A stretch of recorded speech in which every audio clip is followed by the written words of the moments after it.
Hi guys, tara luto tayo ng ginataang bilo-bilo. Yan guys, binalatan na ni AA yung kamote, pati yung saging. Yan, hiwain lang guys natin yung ube ng pa-cubes. Pati yung kamote, hiwain din natin ng pa-cubes.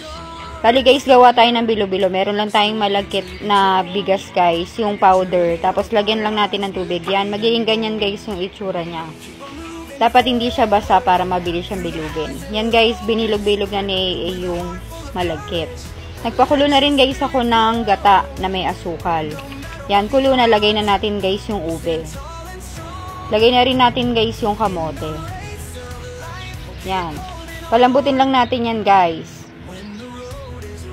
Pagka malambot na, lagay natin guys yung langka. Magdadagdag ng aroma bango. Yan, lagay na rin natin guys yung saba. Yan, palambutin lang natin yan guys. Next, lagay na natin guys yung bilo-bilo. Ikalang natin guys para hindi magdikit-dikit. Yan guys, luto na yan kasi lumutang na. Next, lagay natin guys. Yan, lagyan natin guys ng gatapa para mas masarap.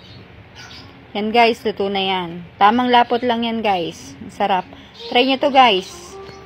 Masarap pang negosyo, masarap ding pang merienda. Yan. Kain tayo. Thank you. Mwah!